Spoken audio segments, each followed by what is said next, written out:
Lord Stark, you must be thirsty. I promise you, it isn't poison. Why is it no one ever trusts the eunuch? Poison has existed since the beginnings of history. But even more than poison itself, rumors of poison have existed through all of history. In our modern world, poison is easily detected. They didn't have that kind of technology in the Middle Ages, not even my maesters have that kind of technology. So if the poison has fairly subtle symptoms, then it's difficult to tell that someone's been poisoned. What sort of doom does the king face? The same sort as Jon Arryn. The Tears of Lys, they call it. A rare and costly thing. As clear and tasteless as water, it leaves no trace. One of the events which triggers really the whole series is the poisoning of Jon Arryn. His sickness struck him very hard and very fast. So much of what follows is triggered by that act. And you're quite certain he died of a natural illness? Well, what else could it be? Poison. What sort of man would dare? I've heard it said that poison is a woman's weapon. He was poisoned by his wife, by Lysa, at the behest of Littlefinger to destabilize the realm and to create the kind of chaos in which he might rise further. You gave me those drops and told me to pour them into Jon's wine, my husband's wine. When you told me to write a letter to Kat, telling her it was a Lannister. And killed him very quickly, thereby setting in motion the whole Lannister-Stark conflict. My lady, you are from Westeros. You have the honor of addressing Daenerys of the House Targaryen. Dany is with child, and the word has reached the Seven Kingdoms, and Robert is furious with this. I want him dead, mother and child both. He knows that a true-born Targaryen child would be a great threat, particularly a male child. I have a dry red from the arbor, nectar of the gods. Let me give you a cask. Poisoning the wine is certainly a big motif throughout the show, and you'll see it used again and again. Taste it, my lord. Tell me that that is not the finest wine that has ever touched your tongue. You first.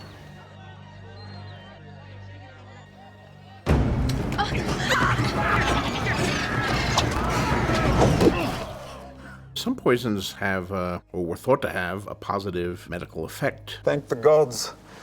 I haven't had a proper shit in 6 days. Sometimes the cure was worse than the disease, and the purgative would end up killing them, but, all of these things were tried. 2 drops with water daily. So there were reasons to have poisons around more than just, I might need to poison my mother. One of the more memorable poisoning instances for me is when we first meet Melisandre and we're in Dragonstone for the first time, and the maester there tries to poison her. He thought Melisandre was dangerous and was leading Stannis down the wrong path. Shall we drink together? He's actually willing to sacrifice himself and both drink from the same cup, not realizing that Melisandre's magic will protect her and won't protect him. Melisandre had taken steps so that the poison didn't affect her, but killed him. It's interesting to see how it works for some and backfires for others. Everyone, silence! There's been too much amusement here today. A royal wedding is not an amusement. A royal wedding is history. Poison is considered a very devious way to kill someone because it's a way to kill someone without the victim knowing who did it. The Queen of Thorns was not going to let her beloved granddaughter marry this monster. He was the perfect opportunity to get rid of him. Good. Hopefully in a way that would make it seem like choking. She layered in all sorts of false leads, too, so that if people did suspect murder, they wouldn't suspect her, or House Tyrell in general. He's choking! Joffrey! He poisoned my son. Take him! Poison is one of the more terrifying ways to kill people just because it's the silent, deadly killer from out of nowhere.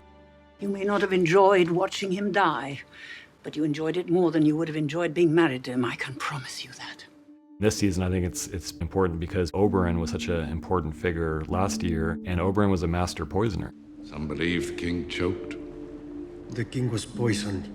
I hear you studied poisons at the Citadel. I did. This is why I know. But a Red Viper was charged famously with poisoning his weapons. You arrive at the capital an expert in poisoning. Some days later, my grandson dies of poisoning. Rather suspicious. Why haven't you thrown me in a dungeon? We find out later that he did poison the spear that he used to fight the mountain.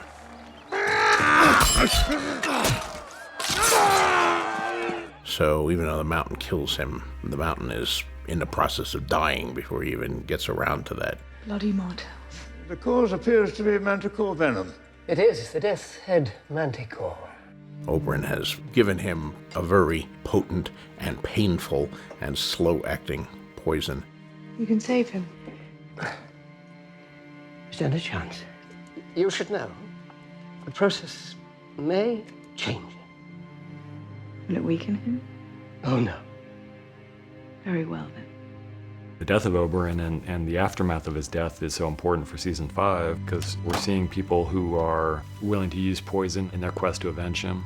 And you're seeing people like the Faceless Men with Arya who will use any method to kill someone. It doesn't matter how you kill someone. It's not the means, it's all about the ends.